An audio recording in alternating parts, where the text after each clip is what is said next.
Rapper Diddy is facing a crazy lawsuit, and you guys will never guess the allegations that are coming his way. Cause this shit is wild! So we will be going through the case and the different pages that mention the weird stuff that he's been up to. But first, you guys need to know that for years and years, Diddy has been known as some kind of, boogeyman behind the scenes in Hollywood and especially in hip-hop music. Now, there's been a lot of rumors circulating, but nothing was ever substantial. As far as I'm concerned, I've always heard rappers like 50 throw shade at him, mentioning that he's fruity, that he does shady stuff. No, I don't call him gay. I said... Let me read it, Fifth. Oh my God. Sorry I can no longer help you guys. Soon you will all be gay and happy. You are all now left under leadership of Puffy Daddy. Report to the nearest rainbow. Dinner Thieves in theaters January 19th. And there was also Cat Williams earlier in the year during his interview with Shay Shay, where he actually threw shade at Diddy. Listen. All of these big dick deviants is all catching hell in 2024. It's up for all of them. It don't matter if you Diddy or whoever you is. Now let's move on to the actual lawsuit. This was brought forward by Rod Jones, aka Lil Rod.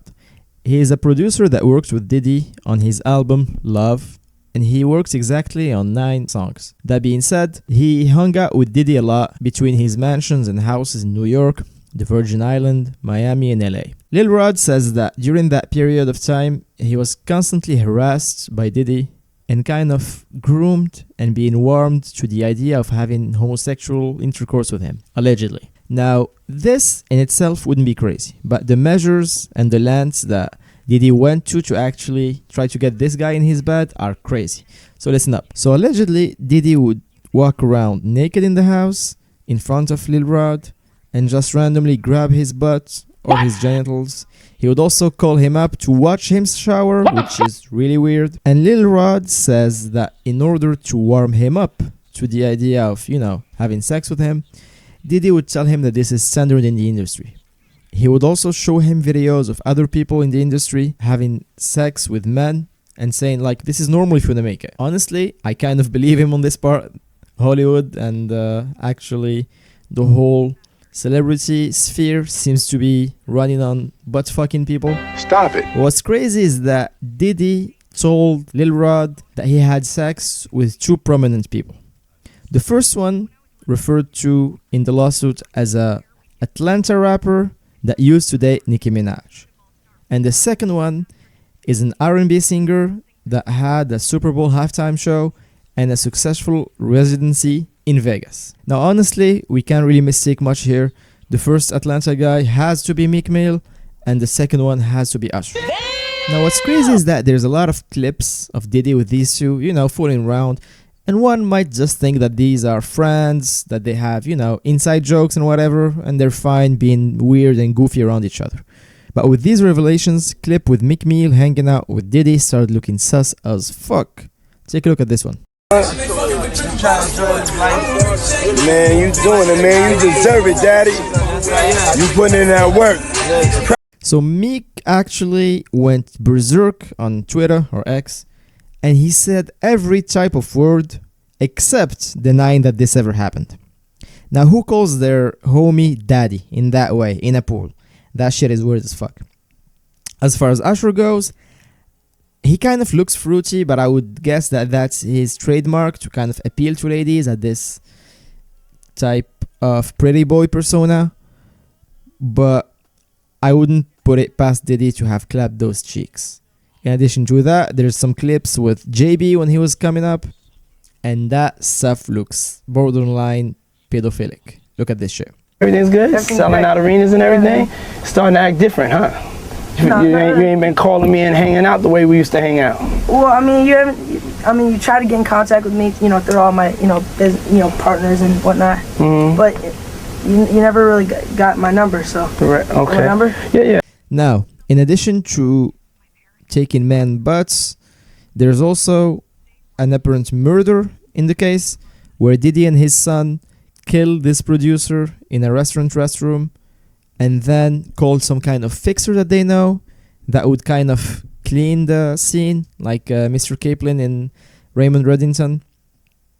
And after that, they would just call some corrupt LA officers that would act as the as though there's no evidence, you know what I mean? And they would just sweep stuff under the rug.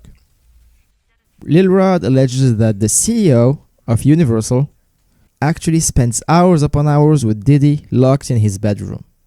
The lawsuit also mentions that Diddy uses some tactics to get blackmail evidence on people, like for example, organizing freak-offs, which is what they refer to sexual parties, where they would bring underage girls, where they would actually use Ciroc vodka, you know, the brand that he has with DJ Khaled and Fresh Montana, and he would bring unopened bottles that are spiked.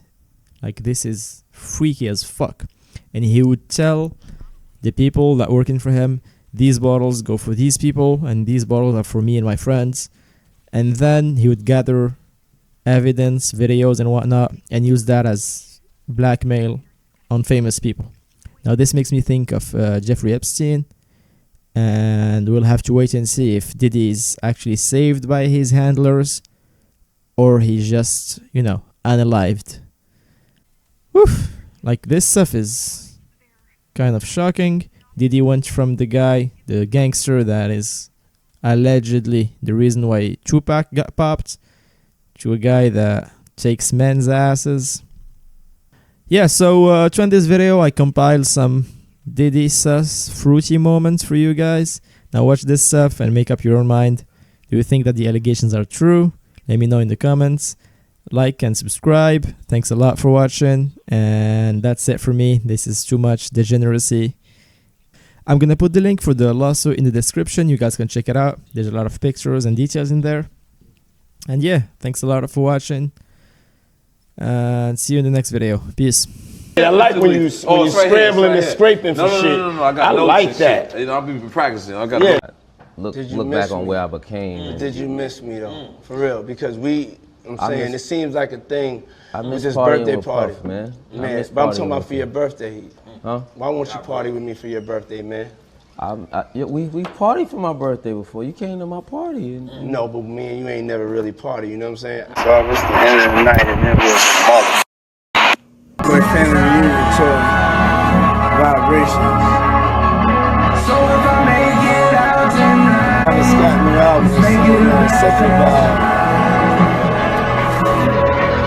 Yo, Toronto, we come to your city, Atlanta. 2020, but I can't sing 20, but I can't sing Dallas. Open Illuminati. Play whatever you want to play, baby. Just here, you know what I'm saying? Making friends, we just making eyes. Like, whereas that, if I could say this, like, you have a girl being sexual to this one guy, maybe going down on him. Mm-hmm. And he's back there rolling his eyes, he hiding the mother, and when he put his head down, it's one of them white boys sucking on him.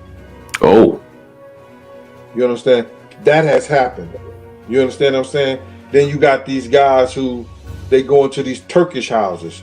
Once you get to that door, you don't go back in there. But you know what they do in them Turkish houses. Well, you can assume what they do, quote unquote. Puffy being gay or any of that. Does that shock you? Or does that, or is that kind of like a, yeah, I can see that? Yeah, because see, I don't have to actually see two men engage in sexual activity. Don't get close, but it's just like, yo, we want to thank you for hosting the thing, man. It's been a pleasure. You didn't have to do it, and you did it. No, I definitely didn't have to do it. I definitely didn't have to. First and foremost, I'm not getting in the bed. You know, shouts out to him and what he did. I'm just gonna, if we can, just let's just put the camera a little this way, just so we're not. I don't want my shot to even, like, I don't want it to come close to the bed, at all. Usher look like he fresh off a goddamn plane. I should. Fresh off the garden stage. That's my brother right here from day one. We used to wake up and, damn, pause, but like, check this out. Back in the days when he was like 10 and I was a little bit older, his older brother, we used to fight over the Frosted Flakes. You know what I'm saying? Before pause was invented. You know what I'm saying? But it's my brother for real. We used to actually wrestle off of the Frosted Flakes because he used to always get up early with me. Now he's one of the richest stars in the world. And what the fuck did